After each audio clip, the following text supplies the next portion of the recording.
I've traveled to pretty much everywhere on the East Coast, a little bit into the West, doing this, that, and the other, which is why I'm here today, to teach you all about the wondrous world of Vadi. Do I have any questions? Who is Vadi? Who is Vadi? No, that's a great question. I think that that's something that we're going to be talking about today. So we'll get started with the spiel then. All right. So who here is familiar with the Bolognese Masters? Show of hands. Every single one of you raise your hands. Yeah. So Marcellino, we've been working on him for the last few weeks. Come on, guys. He's a great guy. He's a good guy. Who here is familiar with Fiore della Bieri? Yes. A little bit. Most folks. Who here is familiar with Lichtenauer, early Lichtenauer, Ringek Danzig Lev, Joachim Meyer later? Oh yeah. Yeah. So all of these masters kind of represent the most common schools of thought and practices that we have today in modern HEMA. All right.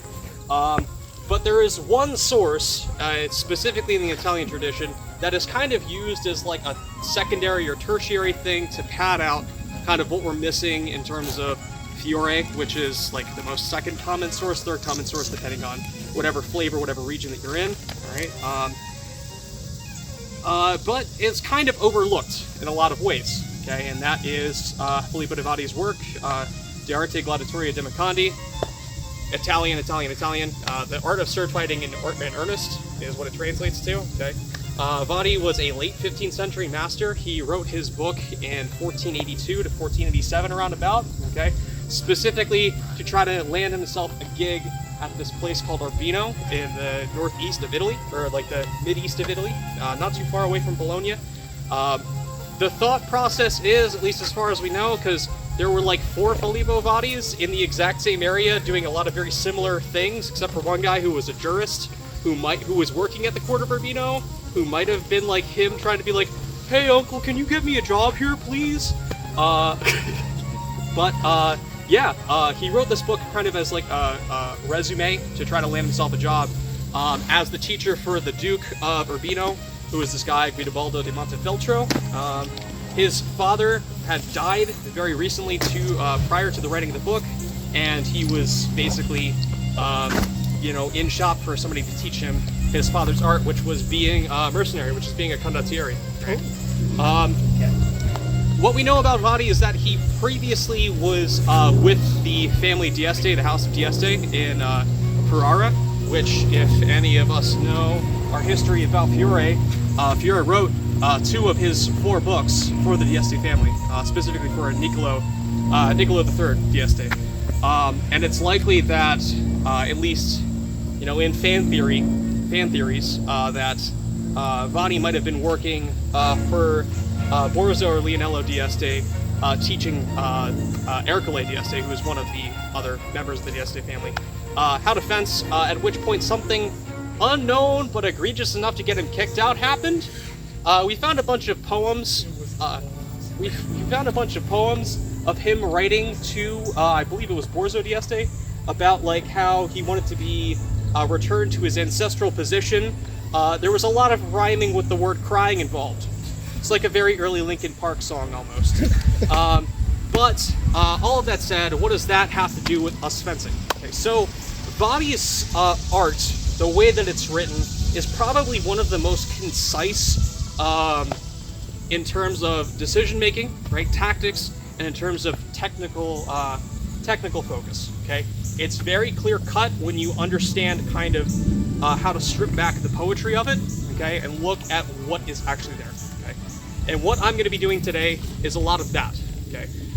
For me, I think that the most important thing as a teacher is trying to digest the information as much as possible and provide it to you in a way where you can get the understanding of the tactics, you can get the understanding of the techniques, and being able to use it in a non-compliant scenario.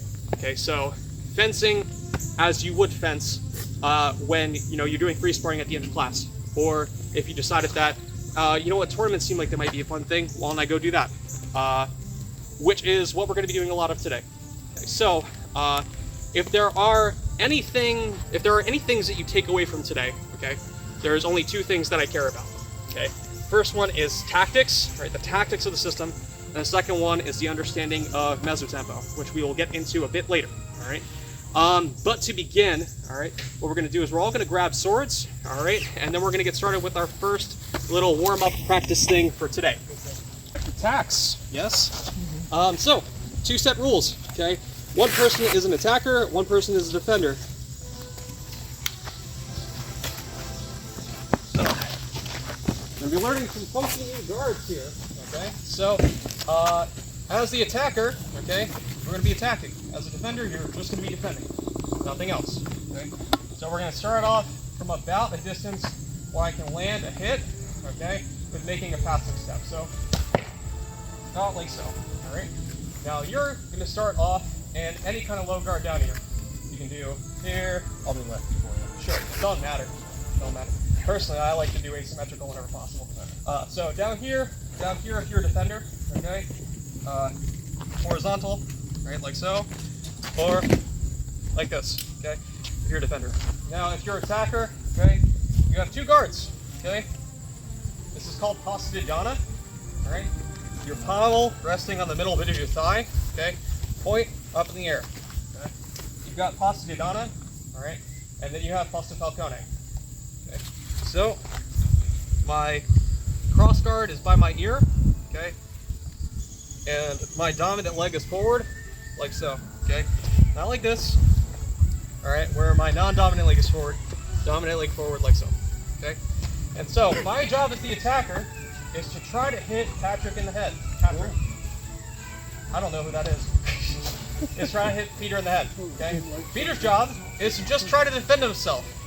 That's it, okay? So, what happens if I hit Peter in the head? Oh, I hit him in the head, okay? What I'm going to do is I'm going to take a step back, okay? I'm going to try again, okay? And again, take a step back, okay? If I get parried, now what am I going to do? I'm going to take a step forward, okay? And I'm going to do this to 5 successful hits, and then we're going to switch roles, okay? So we'll run just like a set of 3, okay? And then we'll switch, all right? Just so that everybody can see. Anybody got any questions? Nope. Okay, ready?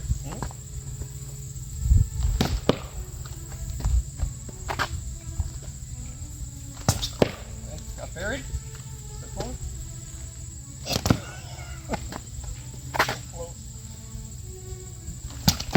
You good? Yep, oh yeah. How was my speed and intensity? That's fine. Yeah. Fine. Okay, so now we'll switch. I'll be defender. So I'm passing with my attack? You can pass. So do whatever you need to do to hit me. Okay. Yep, There that's we okay. go. Yep, that's another hit. Yeah, okay. Yeah.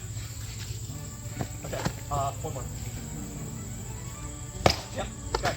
Up, and so that's it, right? We'll run 2 sets of 5. Okay, so one person gets 5 successful hits, switch, the other person gets 5 successful hits, and then we'll stop. Any questions? Okay, let's get to it. We're going to have the ability to make a prep step. Okay, so what's a prep step? All right, so prep step in this case is either movement of the front foot, okay, before the attack. I'm just going to throw the cut, right, or a movement of the back foot set up for the lunge. Okay. All right, and now if your opponent parries too early, okay, you can hit the hands. That's the next step. Okay, find a new partner. Get to it. Any questions? Nope. Okay. A lot of what we're going to be talking about today is working from the mezzospada or the half sword. Okay, for anybody here who has done Bolognese stuff, all right, started a mezzospada. It's kind of like the sauce. It's exactly where you want to be. Okay? The same thing for Vadi. All right, and if any of us are more Lichtenhauer minded, okay, we talk about Krieg. Middle distance, okay, working with all of the 24, 36, 420 windings. That's also kind of where you want to be too. All right, so why are we then concerned with learning how to make a direct attack from out of measure? Well, because the only way that you get there, right, is if you know how to make an appropriate attack to your opponent's face. Okay, so we've learned how to make a kind of basic attack. Now let's learn how to make a basic parry. All right, and this is very simple, at least in terms of how shit works. Okay, it's something that we've all done. All right, but there's a little bit of a twist on the end of it. Right, and that's generally speaking when we're talking about longsword, any kind of weapon. A lot of the stuff that we see is broad strokes, so everybody has their own particular vision of how it works. Okay, so, all the talkie bits. What does it mean? Can you grab a phone for me? Okay, Do we need masks or? no, we'll be good. So, there's a lot of situations here, right, where you're in the middle of fencing, you're in your low guard, right, I'm going to make this cut, and boom, we're right here, which is great for Peter, because he has now covered his line. I'm a step behind things in terms of initiative, right, and he can kind of do what he wants after this has occurred, right? Sucks for the home team, right, because I have not landed my hit. Now, it's not necessarily always the case, okay? When we are going to make a parry in terms of body, okay, he tells us that he wants our body to be collected onto one side like a pillar. What does that mean? Okay, so if Peter's throwing a cut to my head on this side, right, I want to be with my sword, my foot, and my hands all in one place like this. If he cuts around, right, boom, I'm going to do the same thing. I'm going to bring my foot forward to cover myself from this cut. And there's a very particular reason as to why. And we're going to get into that after we practice just making this fucking parry. Okay? So, how are we going to do that? Okay, we're going to throw on masks and gloves. Just throw on a mask for me.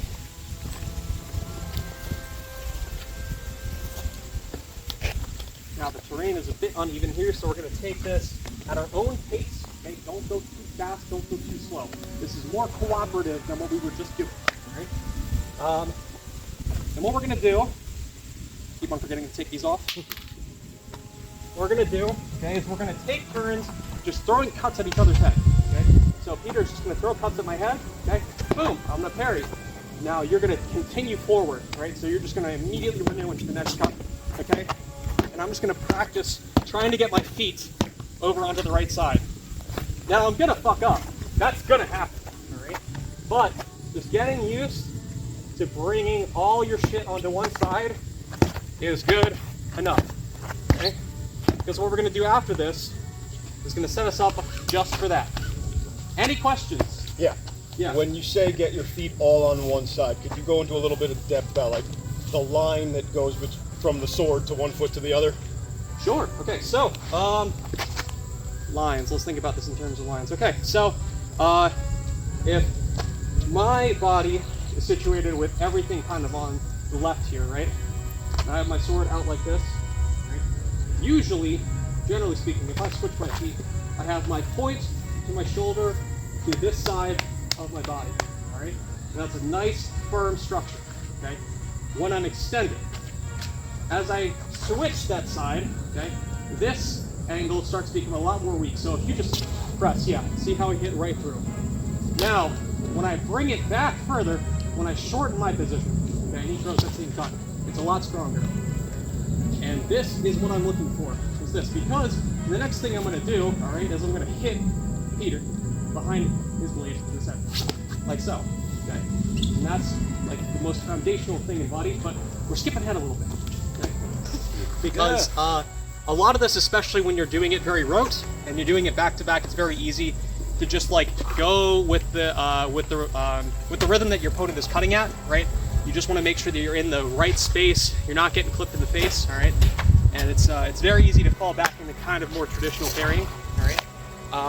And not only that, but most folks aren't very used to working in like a oh god, what's an unorthodox stance. There's a specific discordant posture, which is what this is. All right, where everything is gathered onto one side. So, like I was talking about a little bit with Peter when we were just kind of practicing this. Okay, there is one thing that's considered the jewel of the art in all of body system, okay? That is called the mezzotempo. What is a mezzotempo? A mezzotempo is a half tempo, at least if we're taking the direct translation, or half time, okay? That's two different things in terms of the system, okay? That is a particular moment in which we can hit the opponent, okay? And that is a gradient of cuts and thrusts done in a very particular style of technique, okay? So, the timing is very simple. Right? If I can borrow you real quick. With a sword. And a mask. Okay. mine. So, I went to my fencing master one day and I learned some fancy new things. Right? The most of which being a fancy new guard. Okay, 2 fancy new guards. And you know, Peter has insulted my mother's pasta or something along those lines. You know, we decided that we were going to have a gentlemanly contest, or maybe I'm at a fencing tournament, who knows, all right? But I've learned these fancy 2 new things. Okay, so, when we're talking about how we're supposed to decide and when to use mezzo-tempo, we have to talk intrinsically about tactics. So, tactics. I've kind of narrowed it down to a quick little acronym called A.C.T, okay? Now, what is A.C.T? A.C.T is alignment, assessment, constraint, and then the touch or the hit, okay? So, what the fuck does all that mean, and how does it relate to what we're talking about right now? Yes. That's A.C.T with 2 A's. So, I look at Peter, okay, and I look at what guard he's in. Okay, so, where's Peter's sword? Down low. And where? What side is it on? Left. Yeah, it's on his left, right? Okay. What is Peter threatening me with right now? Low. Yeah, he's threatening low, and what am I going to be worried about Which just part looking of my at this? sword is Also dangerous? Yeah. thrust. The thrust, right? The point, okay? So I'm thinking about a thrust here, okay? So, what angle do I have to come in on, if I'm talking about being a righty, lefty, doesn't matter, to make sure that he can't make his first attack, or I stop him from doing his thing, okay? High left or high right? Exactly, right? I'm probably going to be throwing something here, okay? So I'm going to do that, all right? I'm going to get into my nice fancy new guard, and I'm going to throw this. And look at that, he's going to parry, right? Look at what positioning we're in right now. Am I in the parry that I just did? Yes. Right? Is he in a position that we were just practicing? Yes. Okay. What is the most likely action that Peter's going to do next from here? He's probably going to cut around, right? Okay, he's in a shitty angle for himself, okay? Right? Well, that if you know what you're doing. What am I going to do there? Yeah, but that is most likely what's going to happen, right? We're going to throw this cut, okay? And then in that decision making, they're going to go, oh my god, I can't do shit. And then they're going to cut around. More often than not, all right? And while this action is happening, okay, Peter has done 2 things. He's focused entirely on defense instead of attacking me first, and then he's focused entirely on attacking me next. So, in this defense, I have the option to make an attack in between the times of him doing this, and then the next thing, okay? That is mid-tempo or a mezzo-tempo, all right? Now, that strict definition means I can kind of do, I mean, that kind of loose definition, the theory of mezzo-tempo, if we go back to this, right, means that I can do a number of things to just like hit him in the middle of his action, right? I can pull back or throw a cut to the arms or whatever the case may be. Now, the technical side of mezzo-tempo, all right? This either works as a renewal, okay, and if we don't know what a renewal is it's when, go back into your guard, I've made this attack, I see that it's been stopped, and I continue with my attack. Boom. And I hit him in the head behind his blade, okay? Or as a parry and riposte. So, I throw this cut, okay? He goes to cut around, boom, boom. And I hit him behind his blade again as his action has come around, okay? And what I'm looking for, all right, is I'm looking for this position, right? I'm looking for this position, right? Or if he's on the other side of me, and I'm looking for this position. Because my blade is naturally chambered, okay? It wants to go this way. My arms, my body wants to go this way. To align my true edge with his head, and then boop, boop, boop. Just go right back there, okay? And this is fast as shit, okay? It's very, very quick. Could you go into high guard up top and then thrust in? We're gonna worry about that later. Don't think just about cuts for now. Okay, so, just to break down the action, okay? So, I see what guard he's in. I'm gonna align my guard. I'm gonna assess what he does. What does assessment look like? It can be just me pressuring him with measure. I can just like throw my point in his face, right? And I see that coming out, right? I'm gonna throw this, right? Either here, or if he cuts around, boom, boom. That. Right. So, any questions? I know it's a lot. The game that we're going to be playing, okay, is called Tethered Feathers. Okay, so what is Tethered Feathers? Keep your stuff on. I just needed to wipe the sweat off my face. So, Tethered Feathers. Both fencers are going to start with their swords crossed at the tips, okay? And you are not allowed to move your front foot. Your front foot has to stay in position, but you can move the back foot around, okay? I have to stay on the side that I'm on. I cannot cut around, not allowed. I can't even leave the bind to cut onto the same side of the sword. I can only attack on the angle that I'm in right now, okay? And what I'm gonna try to do is I'm gonna try to hit Peter in the head, and he's gonna try to hit me in the head, okay? And this is just for, like, we'll say six successful hits, okay? So from here, we're just gonna fence, right? So, are you ready? Got any questions? No? Okay. In the situation of a double, the person who attacked first gets a point. All right, ready? Yep. Okay. Good. Yep.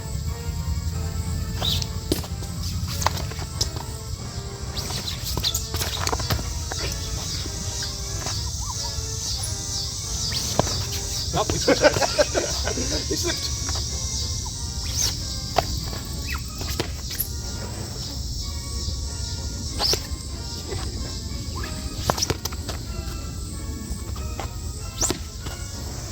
Okay, and then we'll switch sides now. So now we'll come over onto this side.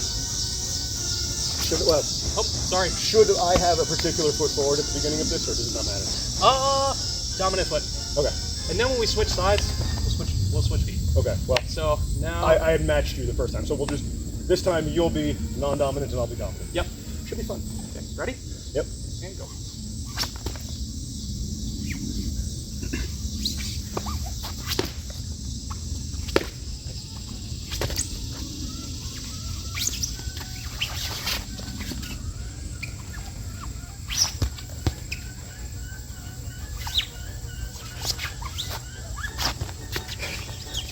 Now, this is the problem, is we end up always just... Yeah. How high can you go? 2 more.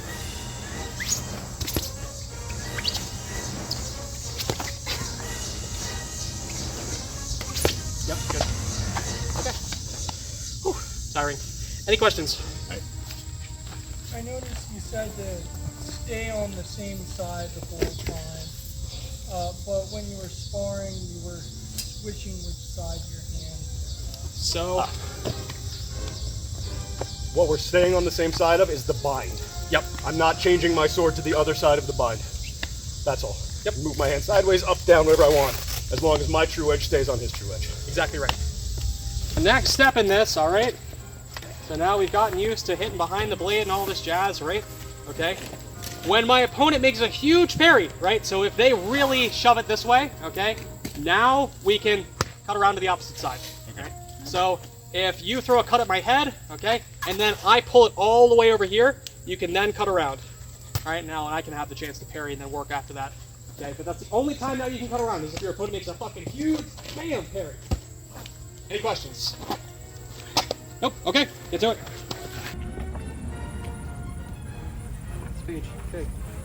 And if I want to give him a wound, let fly the Fendente Reverso, turning the false edge across with a thrust at the face. That's the passage. Okay, what does that mean? So, most times when we're talking about mezzospada in terms of Vadi, we're talking about starting in a crossing and then doing an action afterwards. Okay, but this can work both ways. So, let's assume, for sake of the fact that I'm a righty, okay? And we're going to get into doing these guards in a second, okay? But I'm just doing them because that's how I'm used to doing it. Okay, so I'm here. Yep. I'm going to throw a cut. I'm going to throw a reverso at Peter's head, okay? And then as he goes to parry it, I'm going to turn my false edge down, and I'm going to stick a point. Okay. Now we can also do this directly from the bind. Okay, so we're here. Okay, I throw this cut, and I'm winding it out and around to the neck. Okay, and it's the same motion as this. Okay, it's just the distance affords me the ability to shoot this thrust. All right, thus showing that we can really do mezzotempos from any angle. We can make it horizontal. Okay, we can make it a fendente. Even if like your opponent parry is really weird, you can even come in for a rising blow, but I can't do that here with these fucking white things. But yeah, no, we can even turn this all the way into a thrust. Boom, like so, okay? Most folks will know that as a winding on the outside line, okay? But merely we're just talking about that to demonstrate the concept of mezzotempo as a technique being a gradient of actions. There is another concept slash technique that is prevalent throughout Vadi that kind of joins this all together. okay? And that concept is called rotare. So what is rotare? Rotare is the rotating principle, okay? And what is the rotating principle? Let us read. You can pop your mask off. Okay, going forward in this worthy work, there is a need to declare separately each strike of the art so that you will understand well and use it. Reason once that first I described the rotating principle of the sword. With arms extended go, striking out the edge through the companion. And if you would appear great in the art, you can walk out from guard to guard with a serene and slow hand with passes that are not out of the ordinary. If you make a tramontone to someone, make it with a little turn before the face. Do not make it overly long because every long tempo is lost. So on and so forth. Okay, so what does that all fucking mean in terms of what we're doing here today? Okay, so probably one of the things that first people notice when they look at Vadi, right, is everybody goes to the pictures instantly, right? We all do that because pictures are fun. Woo. And they will find a very interesting thing in that these are the two most conventional guards that are in the system. Just these guys. Okay, the rest of them are weird variations on A.A.C.T or Fenestra. Okay, so our 4 primary guards are here, okay, like so. This is called posta de vera finestra, okay. Then over here, posta frontal. And then, if we act like we're going to stab somebody in the face, we have posta de breve di spada longhezza, okay, or posta breve longhezza to make it nice and easy for us, okay. And then posta sagittaria here. So, what is the rotating principle of the sword? Okay. What that is, all right, is when I make an action where I know that I want to get into playing a mezzospada, playing with mezzo tempo, all right, I'm going to use the rotation of my sword to land us in a position where my opponent is threatened and where they must focus on either defense or offense to then hit them. So, mask down. Okay, so I'm fencing with Peter, right? I throw my cut and he's going to parry, right? And I'm going to come right into my guard, right? And this position is very quick for me to make this cut around at the face, okay? If he's going to parry that nice and strong. So I'm going to make this cut. I'm going to let him see that it's coming, right? And then boom, right? And I can come here and I can throw this cut. Most of the time I'll land this, right? But if he does parry it, right? What position am I in? I'm set up for my mezzo tempo. Boom, right behind the head. Was that okay? Yes, okay. So how do we practice doing that in a way that allows us to learn how to fence from those guards, because most people don't, and makes us get pretty familiar with the material. Okay, so we're going to be playing a judged sparring game. Ooh.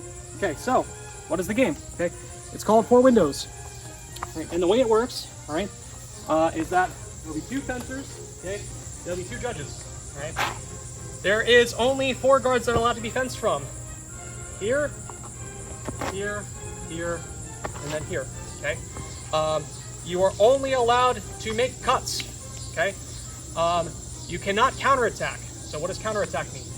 If I throw a cut at Peter, okay, he is not allowed to try to just shoot directly into my face and cut me here. No, he has to parry, all right? So he has to parry, all right? If I hit him, all right, while I'm making the attack, if I'm moving forward, okay, I have priority in this situation, right? If I'm moving forward to this attack, all right, if I land a hit, I get it, right? If he's stepping back and he lands a hit, right, doesn't matter, I got the point, even if he hits my hands or whatever the case may be, okay? If he parries while I'm doing this, okay, priority instantly transfers over to him for the riposte. Boom, great, okay? And we're only allowed to do those 2 actions. Attacking and parry riposte. That's it. If I land a cut to Peter at any point, right, doesn't matter what it is, okay, it has to be with a chambering action. What is a chamber? Okay, so I'm here, right, this is a chamber, okay, this is a chamber, right, anything where I am like dramatically changing the angle of my sword to power a cut, that is a chamber. So before we get into actually playing the game, we'll just practice throwing the cuts a little bit because I know it can get very funky for folks, okay? So throw on your gear, all right? Because you're going to want to do this with gloves and everything like that just to get used to it, all right? Here. No counterattacks allowed, only direct attacks, parry riposte, okay? if I'm throwing a cut while moving forward, okay, I have priority. Okay, if you parry, priority instantly switches to you for a riposte. Okay. Yeah, that's the long and short of it. Cool. So, green and red. Mike.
Yeah, it's okay. We lost. I both lost. Yeah. We quit. We have failed. Now you guys go do it. Yeah, now you guys. The long and short of this is, right, using our tools of assessment, using our tactical mindset, right, alignment, assessment, constraint, and hit, and mesotempo in conjunction with rotare is basically the entirety of the body, okay, with a little bit of facets here and there in terms of direct attacks with thrusts. We didn't really get the chance to talk about thrusting today. I'd rather you all learn this than some extra stuff on top of it. Okay.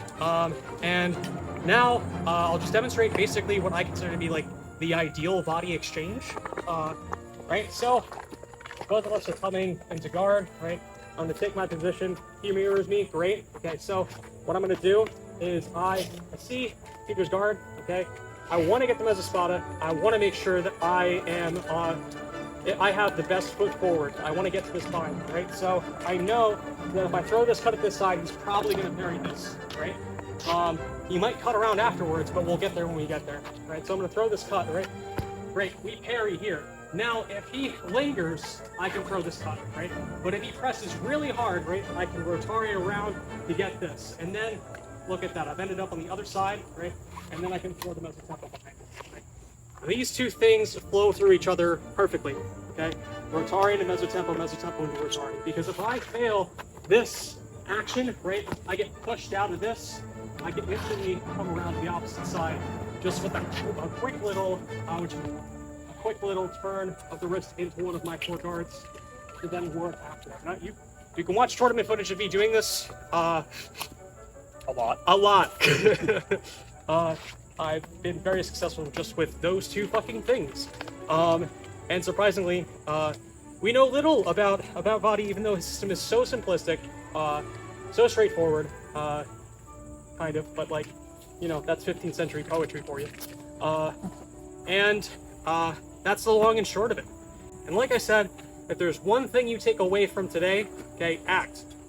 Align your guard to your opponents, assess the situation constantly, find a way to constrain the opponent, and then land the touch afterwards. That is like fencing in a nutshell. Y'all will disagree with me. Some people will disagree with me. That's fine. Just take what you like. If any of you disagree with him, you haven't been listening to me. And mesotempo was the best. Thank you all for coming out today. Grazie. Thank you for coming. Thank you. Yeah, thanks for listening. Thank you. On that note, who wants to hit me with a stick? I do. All right.